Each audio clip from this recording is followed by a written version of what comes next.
Oke, sudah ya.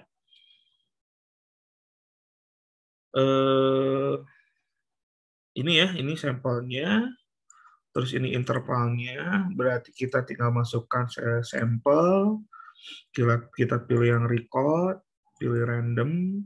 Ini populasinya kan sudah muncul ya, 772 data. Berarti size-nya adalah 365 ya. Shifts-nya kita samain dengan nilai awal yang monetary unit sampling 234. Terus kita beri nama random sampling.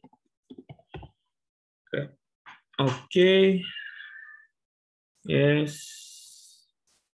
Ini harusnya sih nggak ada. Nah, ya. Nah, kalau random sampling, malah yang random sampling ini dia lebih banyak nilai yang kecilnya, malah ya kalau kita perhatikan di sini ya, kemungkinan nilai yang kecilnya lebih banyak tuh dibandingkan yang tadi yang fish ya. Tentu sangat berbeda jauh dengan yang monetary ya. Kalau kita buka yang monetary, ini hasil sampel. Tuh, kita bisa kita ya ambil logika saja gitu ya. Dan nilainya yang banyak yang diambil yang besar ya, nilai material yang besar. Ada nilai kecil juga hanya 40 ya. Tapi tidak banyak. Beda dengan yang ini ya, yang random. Ini nilai kecilnya lebih banyak ya. Karena dia kan ngacak gitu ya. Beda lagi dengan yang fish ya. Memang nilai kecilnya ada, tapi saya lihat sih tidak sebanyak yang random kayak. Ya. Nah, kurang lebih seperti itu ya. Jadi di asal itu ada dua jenis sampling. Sampling yang pertama adalah monetary unit sampling. Kita melakukan sampling berdasarkan nilai ekonomi dari sebuah data. Tentu kalau nilai ekonomi yang dilihat ada nilai materialitasnya ya, tingkat materialitasnya. Tentu nanti yang nilai materialitasnya lebih tinggi yang berpeluang yang diambil menjadi sampel. Itu kesimpulan pertama. Kesimpulan keduanya adalah metode yang lainnya adalah menggunakan record sampling. Berarti yang kalau menggunakan record sampling yang dilihat sebagai populasi adalah jumlah datanya, bukan nilai ekonominya. Jadi kalau jumlah datanya ada 772, maka itulah yang disebut dengan populasinya. Karena dia record sampling, maka setiap data punya peluang untuk masuk menjadi sampel yang tidak dilihat dari nilai ekonominya. Nah, tinggal kita menentukan ukuran sampelnya berapa, ya. Nah, ukuran sampel seperti yang saya bahas barusan ada dua hal yang mempengaruhi, ya. Karena kalau dari sisi populasi kan pasti tetap ya, hanya bedanya yang satu dari record, yang satu dari nilai ekonominya. Berarti yang mempengaruhi ukuran dari sampel apa? Dua, tingkat kepercayaan terhadap sampel, kemudian error-nya, error yang diterimanya. Ya. Jadi kalau semakin tinggi tingkat kepercayaannya, maka jumlah sampelnya jadi bisa makin rendah sih sebenarnya kalau tingkat errornya rendah juga. Ya, tingkat errornya rendah. Tapi kalau misalkan tingkat kepercayaannya tinggi, tingkat errornya tinggi, itu bisa jadi lebih besar sampelnya karena hampir semua datanya dimasukin saja gitu, walaupun nanti dianggap sebagai salah gitu ya, data yang salah atau data yang tidak seharusnya dimasukin ya. Nah, kalau nanti ditanya ya mana yang lebih baik, tentu penggunaannya beda. Tadi ya saya bilang bahwa kalau untuk yang apa namanya, untuk yang monetary unit sampling itu lebih cocok untuk substantive test dan overstatement test ya, yang berhubungan dengan nilai keuangan ya, nilai material sebuah, atau namanya nilai ya kalau dibilangnya mah apa ya, nilai aset lah ya, nilai aset dari sebuah perusahaan gitu ya. Kalau ingin mengaudit nilai asetnya ya berarti lebih baik menggunakan sampel yang pendekatannya monetary unit sampling. Nah, tapi untuk yang random, yang record sampling itu lebih cocok untuk yang compliant test, tingkat kepatuhan ya. Jadi ya nanti kurang lebih seperti itulah pembagian untuk sampelnya. Oke, sampai dengan sampel dulu sebelum saya mau ngebahas materi yang analisa manipulasi data. Ada pertanyaan dulu, silakan. Saya kasih waktu buat bertanya, mungkin silakan kalau ada yang ingin ditanyakan.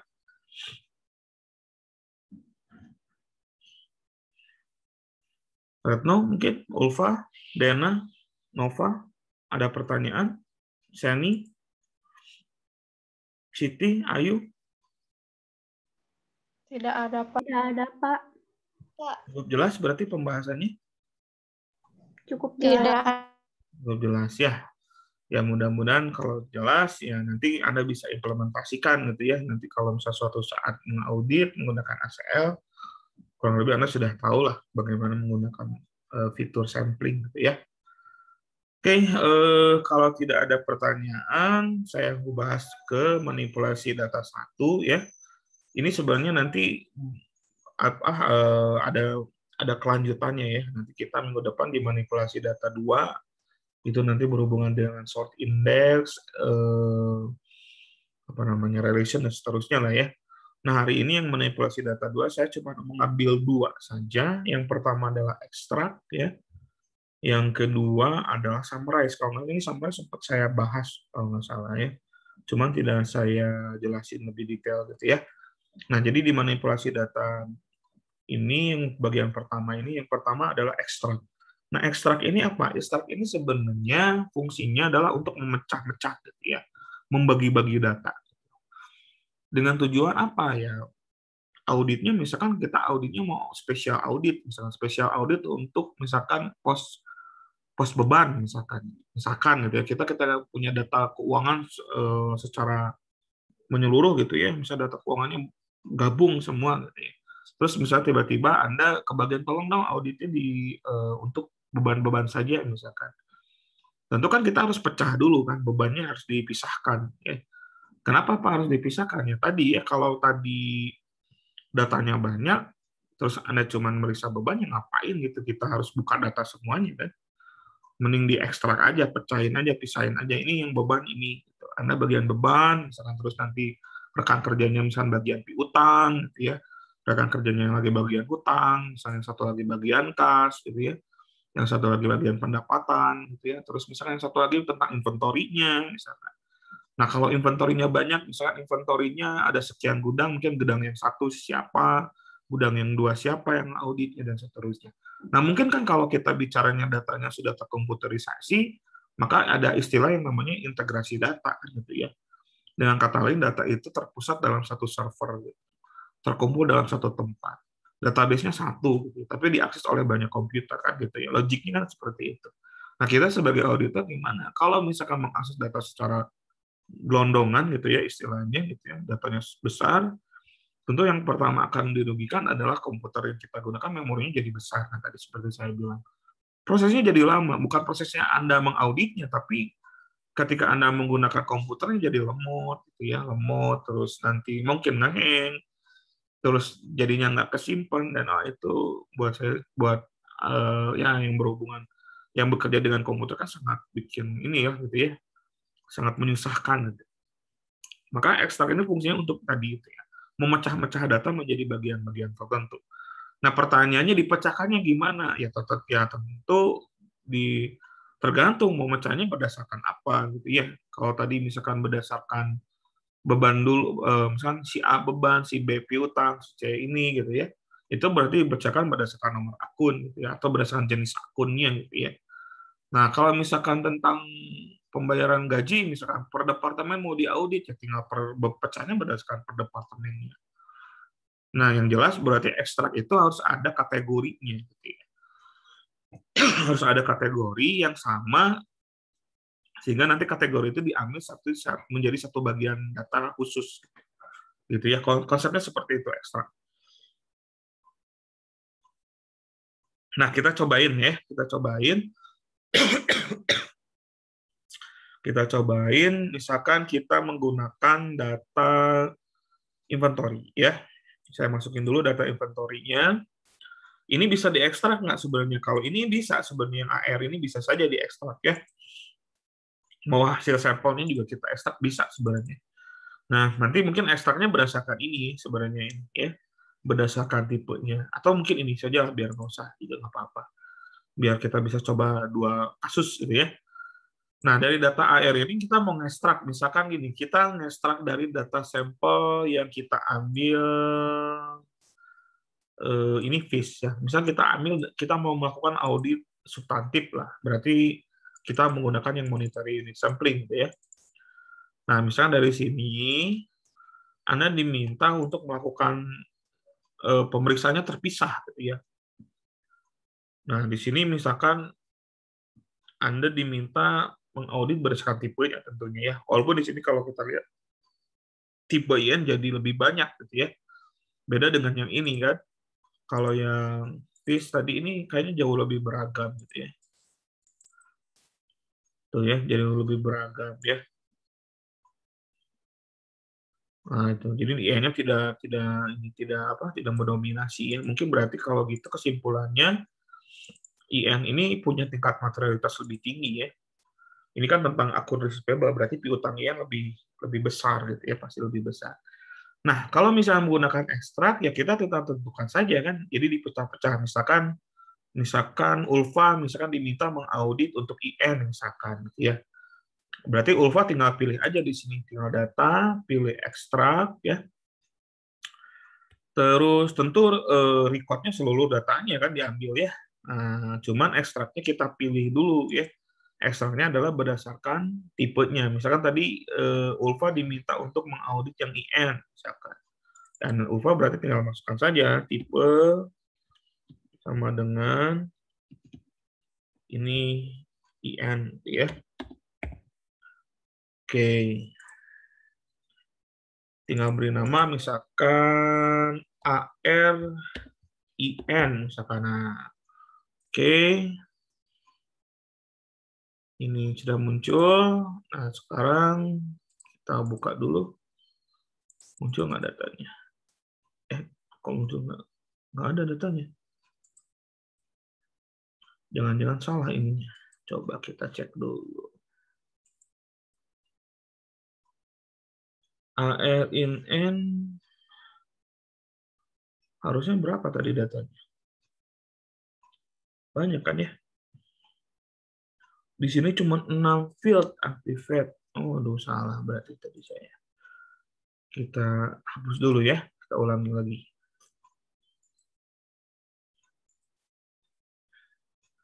Dari tadi pakai yang ini ya. Nah,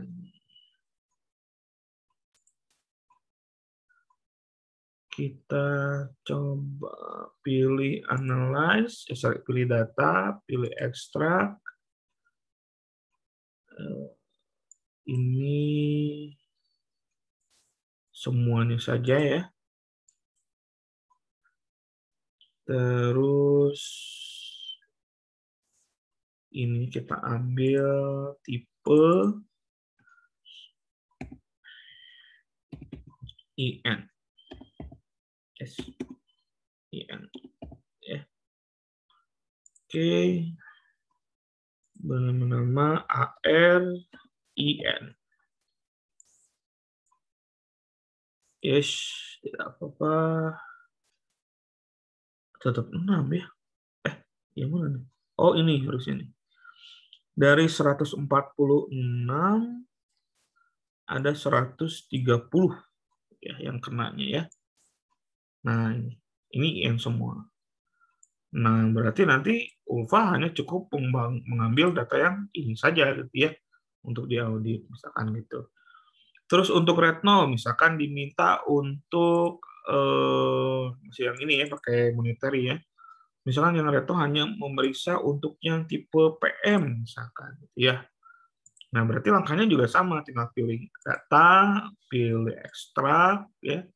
Fieldnya Anda pilih semua karena kan kita mau cek seluruh datanya ya. Add all saja gitu ya. Terus ini tipenya kita masukkan sama dengan PM misalkan ya. PM. Nah, gitu. Terus oke. Kita beri nama misalkan AR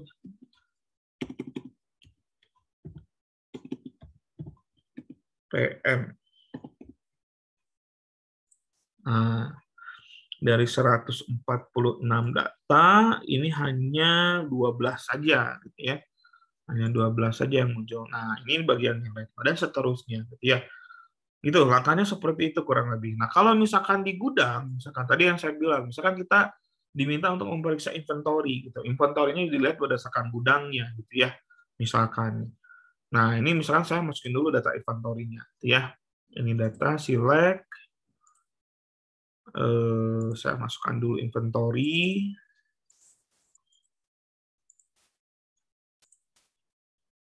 Nah, ini ada record delete, ini saya hapus ya. Saya remove, terus saya edit juga datanya. Record delete-nya saya delete saja. Oke. Nah, ini kita perhatikan dari data ini, kan ini ada log. Ya, log ini misalnya lokasi gudang, ya. Nah, misalkan di sini kita bagi, misalnya nanti yang Seni dapat bagian gudang 4, misalkan. Terus yang Siti dapat bagian gudang 3, gitu ya. Nah, berarti ya tinggal kita lakukan hal yang sama ya. Berarti tinggal pilih data, pilih ekstrak, ini yang Seni dulu, misalnya field, gudang 4, kita ekstrak semua, gitu ya. Tinggal if-nya saja, log-nya sama dengan, kalau 04 berarti kayaknya teks ya, jadi kita harus pakai kutip 2. Oke, ini berarti inventory log 4 misalkan. Dari 152 data, ada 22 data yang produce ya, yang muncul. Nah, ini berarti yang harus diaudit sama Seni. Ya, terus sekarang yang bagian Siti, misalkan Siti yang log 03 misalkan, ya, berarti tinggal pilih data, ekstrak, field. Nah, ini juga kalau misalnya Pak, saya dimintanya ngaudit tentang kuantitinya aja, ya udah Anda nggak usah masukin semua ya. Misalkan Anda mau mengaudit mengenai kuantitinya saja, berarti minimal produk order, produk namanya masukin, produk deskripsinya masukin, ya, lognya juga tentu masukin, biar tahu ini lognya sudah betul apa tidak. Sisanya apa ya? Sisanya tentang kuantitinya saja, gitu ya. Quantity on hand, quantity on order, gitu ya. Terus minimal kuantitinya, mana minimal quantity, sudah ya, sisanya nggak usah dimasukin. Gitu. Itu boleh-boleh saja, gitu. Ya tergantung kebutuhan, gitu ya, ekstraksi datanya. Nah, cuman if-nya tentu harus dimasukin tetap. Ya, misalkan tadi kan yang City itu log 03 kan, gitu ya. Sama dengan 03. Oke, ini beri nama AR 03 quantity misalkan ya. Oke. Dari 152 data ada 37 data produce ya. Nah, ini yang berarti bisa diaudit sama Siti gitu. Kurang lebih seperti itulah ekstrak ya. Jadi fungsi ekstrak itu ketika tadi kita datanya banyak atau gelondongan gitu ya, datanya istilahnya seperti itu. Terus Anda diminta untuk melakukan audit berdasarkan data-data tertentu, nah Anda tinggal pilih gitu ya. Tinggal kita pecah dengan tujuan tadi ya, special audit kan gitu ya. Misalkan tergantung ya, nanti kebutuhannya kan bisa beda-beda. Nah, ini kasusnya untuk AR seperti itu, untuk inventory seperti itu. Nanti kalau misalkan untuk satu entitas perusahaan ya bisa saja nanti satu orang mengaudit satu pos akun gitu ya. Bisa saja kan seperti itu ya. Daripada ribet-ribet nanti datanya diambil semuanya, diaudit pada nggak kepake, udah aja pecahin, yaitu audit fokus di situ gitu ya. Itu untuk ekstrak ya. Paham ya? Paham? Gimana? Ada pertanyaan dulu? Silakan. Mudah dipahami? Cukup dipahami, Pak. Mudah ya? Oke, jangan ragu-ragu. Kalau bingung langsung ditanyakan saja ya.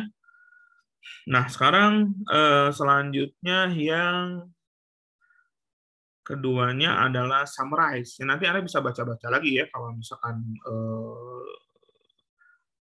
lupa lagi gitu misalnya ya. Anda bisa baca. Nah, ini summarize ya. Nah, summarize ini fungsinya adalah tentu untuk menghitung, mengakumulasi, merekap gitu ya. Karena konsepnya merekap, tentu berarti kita harus tahu merekapnya berdasarkan kategori apa. Ya, itu kuncinya ya. Jadi kalau kita mau merekap, Ya kita mau merekapnya berdasarkan kategori apa. Sebenarnya konsepnya hampir mirip dengan classify, cuman kalau classify ini kita rekapnya kan langsung seluruh kategorinya ada di command log ya, tidak dalam bentuk file. Nah, summarize ini kita membuat file baru sehingga hasil rekapitulasi yang kita ambil gitu ya, hasil summarize yang kita ambil dari sebuah tabel bisa jadi tabel baru untuk kita audit gitu. Untuk kita lanjutkan audit lagi gitu ya. Jadi ya nanti kan tergantung kalau misalkan kita bicaranya audit ke dalam audit yang dilakukan pada satu database perusahaan, saya yakin nggak mungkin cuma satu tabel kan gitu ya, pasti banyak tabel yang saling berelasi. Mungkin satu tabel ini berelasi dengan tabel yang lain, misalkan ada data A itu relasinya ke data B gitu ya, kan Anda sudah pernah belajar basis data kan, sudah pernah belajar normalisasi IRD gitu. Halo, biar saya nyambung ngobrolnya. Pernah belajar normalisasi nggak? Atau skema relasi, nentuin skema relasi? Belum pernah, Pak. Oh, belum pernah ya. Gimana ya konsepnya? Kalau misal kita mengaudit ke database, tahu saya ini sebenarnya nanti berhubungan dengan itu ya, dengan database normalisasi di basis data dan seterusnya sebenarnya. Jadi kalau kita bisa mengaudit database, bisa saja data yang di A itu data detailnya ada di tabel B. Sehingga untuk bisa kita ngambil ke dalam tabel B, kita harus meng-summarize dulu di tabel A, nanti cari nilai kuncinya, nanti nilai kunci di tabel A ini dicocokin ke nilai B. Gitu. Sehingga nanti ketahuan detailnya di B-nya berapa nilainya. Ada kasus yang seperti itu. Makanya kadang kenapa nggak pakai classify saja gitu ya untuk mengakumulasikan, karena classify nggak bisa gitu. Karena classify itu hanya tampil di command log gitu ya. Walaupun secara fungsi mungkin sama, mengakumulasi kan, merekapitulasi gitu ya. Tapi bedanya tadi kalau classify itu hanya sebatas di command log, maka kalau summarize itu bisa jadi file lagi sehingga kita bisa lakukan audit, bisa kita sambungkan nanti di materi selanjutnya. Itu nanti akan ada yang namanya relasi gitu ya. Nah, ini ya. Nah, relasi ini ketika kita tabelnya banyak gitu. Tabelnya banyak, saling berhubungan, nah nanti kita lihat relasinya kayak gimana. Nah, ini nanti konsep basis datanya nanti saya jelasin sedikit tadi nanti di materi itu. Ya. Nah, tapi sebelum ke itu jangan summarize dulu saja langkahnya seperti apa. Jadi fungsi summarize seperti itu. Intinya merekapitulasi, tapi hasil rekapitulasi nanti dalam bentuk tabel lagi yang baru gitu ya. Nah, caranya gimana? Caranya ini contohnya. Kita menggunakan AP-Trans misalkan gitu ya. Nah, ini datanya data AP-Trans, terus nanti hasil output akhirnya gimana? Nah, ini. Jadi kita melakukan akumulasi berdasarkan vendor. Ya. Sama persis kayak classify gitu ya. Nah, jadi sebenarnya bisa saja di kasus di field yang lain. Misalkan ginilah. Misalkan kita coba dulu di inventory lah sebelum ke AP-Trans ya. Misalkan kita pengen mengakumulasi, ini kalau produk number kan pasti sama, pasti ini ya, pasti unik ya, karena ini kan event inventory ya. Yang tidak uniknya, berarti yang tidak uniknya kita cek dulu.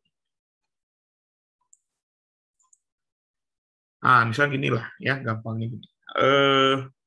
Misalkan kita mau mengakumulasi nilai material yang ada di dalam setiap gudang misalkan ya. Misalnya kita diminta untuk itu. Kan berarti kalau nilai material dalam setiap gudang kan simpelnya berarti quantity on hand dikali harganya ya, sales price-nya gitu ya. Itu kan berarti kan jumlah penjualannya kan, jumlah barangnya kan, harga barangnya gitu ya. Harga material barangnya gitu ya. Berarti kan konsepnya kan gitu. Berarti kita tinggal hitung saja kan dulu ya. Berarti kita tinggal hitung dulu. Kita bikin dulu kolom misalkan gitu ya. Terus misalkan kita diberi nama misalkan inventory apa ya namanya, nilai penjualan aja lah gitu ya. Nilai inventory aja, nilai material inventory lah. Nilai material inventory itu adalah quantity on hand, order. Quantity on hand dikali sales price, ya. Kita beri nama misalkan nilai material inventory, misalnya gitu ya. Oke, nah ini nilainya ya. Terus, nah misalkan kita diminta untuk melakukan, tolong dong lakukan, kita pengen tahu nilai material tiap gudang. Nah itu bisa gunakan yang namanya summarize ya. Nah, tinggal pilih data, pilih summarize. Berarti summarize on-nya berdasarkan apa? Ya berdasarkan ini ya, nilai material inventory ya. Sorry, summarize on-nya bukan berdasarkan, summarize on-nya berdasarkan lokasi gudangnya. Karena kan dimintanya adalah mengakumulasi nilai material dari gudang tersebut. Berarti kita harus summarize on-nya berdasarkan gudangnya, ya. Nanti setiap gudang akan muncul gudang 6 berapa totalnya, gudang 3 berapa totalnya kan gitu ya. Nah, berarti kita pilih accumulative field-nya tentu nilai material inventory-nya. Nah, other field-nya apa? Other field-nya yang kita kalikan saja tadi kan. Yang kita kalikan adalah quantity on hand dan sales price. Berarti nanti ada lengkap nih totalnya. Gudang ini ada berapa stoknya, berapa, kalau harganya kayaknya nggak perlu ya. Kalau harganya sih kayaknya nggak perlu. Ya, karena harganya nanti nyampurnya jadi kacau gitu ya. Ini sales price-nya nggak usah lah. Quantity-nya saja. Nah, berarti nanti akan muncul gudangnya gudang berapa, ada stok berapa, nilai dari stok itu berapa. Nilai stok itu ini berarti ya, nilai material inventory-nya. Terus output-nya kita beri nama, misalkan sum inventory. Oke.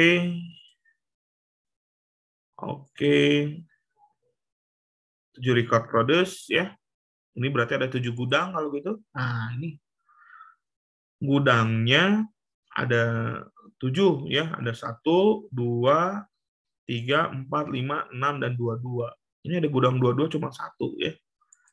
Nah, kuantitinya tapi 163. Ini sudah kelihatan. Berarti ada jumlah barangnya, ada jumlah jenis barangnya itu ada 18 barang dengan jumlah quantity on hand-nya 290 quantity on hand dengan nilai material segini untuk gudang 1. Gudang 2-nya ini, gudang 3-nya ini. Yang paling besar mana? Gudang 2. Jumlah barang yang dikelolanya 54 jenis barang dengan total nilai materialnya kurang lebih segini 36.000 ya, 369.000. Gitu ya. Nah, dari sini kan kita bisa misalkan kita bisa mau audit lagi, misalnya dihubungkan dengan anggaplah ini quantity on hand, nanti dihubungkan lagi dengan penjualannya. Misalnya ini kan data inventory, dicek lagi dengan data penjualannya seperti apa. Keluarnya nanti di gudang mana, bener nggak gudangnya segini terakhirnya. Nah, gitu. Karena dia bentuknya sudah bentuk tabel kan bisa seperti itu, gitu ya. Nah itu untuk summarize. Misalnya contoh yang lain,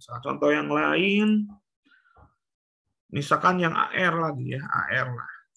Yang AR juga berarti kita AR ini per ininya kan, nilai amount per tipenya, misalkan, ya. Nah berarti tinggal pilih data, pilih summarize. Summarize on-nya adalah tipe. Accumulative-nya adalah field. Other field-nya apa yang dimasukin? Nggak usah ya, karena data yang ini tidak perlu ya, tidak menggambarkan apapun nanti. Yang menggambarkan kan ini, berarti nanti kita tahu tipe ini total amount-nya ada berapa. Tinggal pilih outputnya misalkan sum AR. Nah ini ya. Tipe IN paling besar dengan 588 piutang ya, jumlah piutangnya ya, jumlah piutangnya ada 588 transaksi, total transaksinya sekian. Ya, nah ini bisa dilihat seperti itu. Ya, jadi lebih enak gitu ya. Nah, kalau misalnya contoh yang lain pakai AP Trans tadi, misalkan saya ambil datanya, select, saya ambil dari AP Trans, nah ini ya. Terus saya delete dulu, record delete-nya.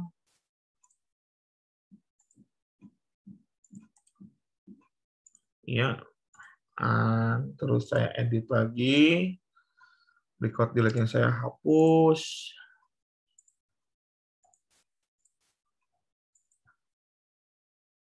Oke, nah seperti ini ya, ini datanya, misalkan gitu ya.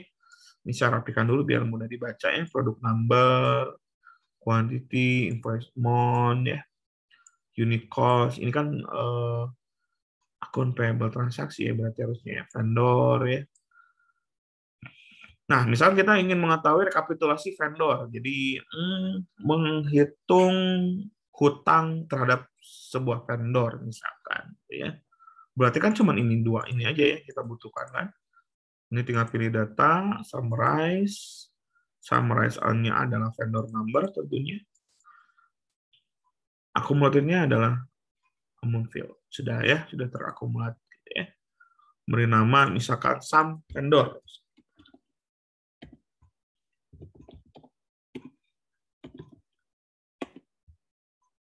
Oke. Ada 37 record produce ya. Nah, ini ya. Ini tahapannya. Ini vendor nomor segini, ada 5 transaksi, hutangnya segini. Nah, kurang lebih seperti itu ya untuk penggunaan summarize ya. Nah, jadi untuk manipulasi data ini saya ngebahas dua dulu ya. Yang pertama adalah ekstrak. Tadi ekstrak itu fungsinya tadi untuk memecah-mecah data ya menjadi data yang lebih kecil. Sehingga data yang lebih kecil ini bisa Anda audit untuk melakukan special audit ataupun misalkan ini bisa digabungkan dengan data yang lain. Bisa saja nanti digabung-gabungkan kan sebenarnya ya. Atau udah digabungkan dipecah lagi gitu ya. Itu tergantung kebutuhan. Nah, untuk summarize sendiri fungsinya tadi dia untuk mengakumulasi data berdasarkan kategori tertentu untuk nilai-nilai keuangan tertentu lah gitu ya. Nah, tujuannya seperti tadi Anda melakukan analisis berdasarkan apa untuk menghitung piutang vendor, menghitung piutang customer, menghitung piutang vendor atau menghitung inventory dalam sebuah gudang dan sebagainya. Itu contoh-contohnya. Itu untuk pembahasan manipulasi data satu dan pembahasan sampling ya. Untuk hari ini itu dulu yang saya bahas ya. Sebelum saya jelasin untuk latihannya, ada pertanyaan dulu, silakan.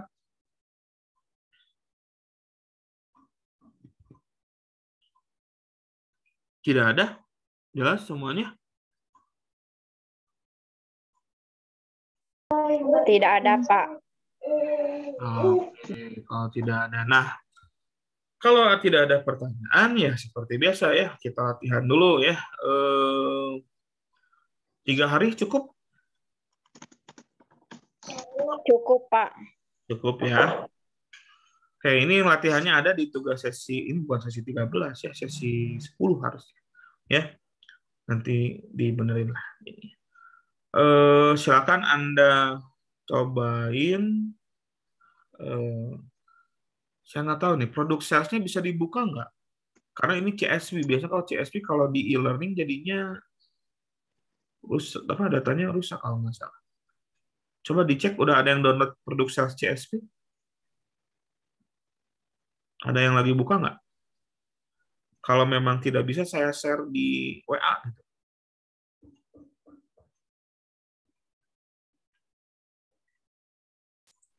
Bisa, Pak. Bisa ya, aman ya?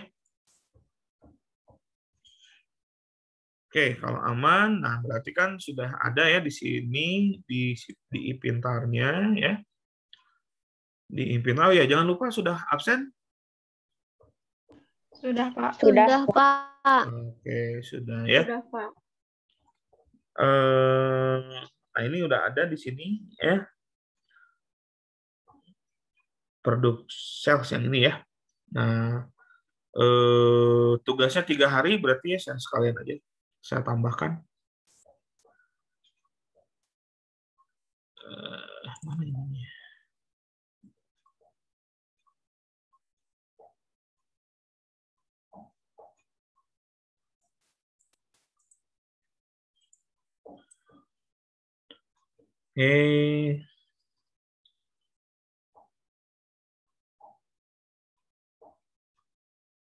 Yang dikumpulin biar enak kalau satu-satu pakai file ini juga ngeceknya. Ini aja lah biar enak saya ngeceknya pakai file PDF aja ya. Di capture aja jawaban-jawabannya. Atau kalau di comment log aja ini nggak akan kelihatan sih kalau yang ini ya, yang manipulasi datanya nantinya. Di capture aja lah ya, di capture jawabannya. Misalnya Anda bikin sampling, size-nya capture, terus sampelnya capture, hasilnya capture gitu aja lah ya. Nanti masukin ke Word, save ke PDF, PDF-nya yang dikirim ke saya, nggak usah ACL-nya. Jelas ya? Jelas, Pak. Oke. Waktunya 3 hari dari sekarang, berarti kalau sekarang tanggal 5, 3 hari tanggal 8 ya? Minggu ya? Nggak apa-apa, Minggu? Betul, Pak. Gak apa-apa. Nggak apa-apa. Oke. Tanggal 8 jam 12 siang aja ya. Baik, Oke. Pak. Saya bikinin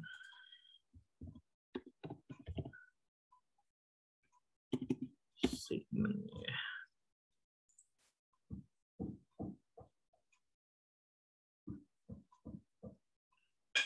Ini berarti latihan sesi 10. File PDF dengan format file npm, nama, dikumpulkan tanggal 8 Agustus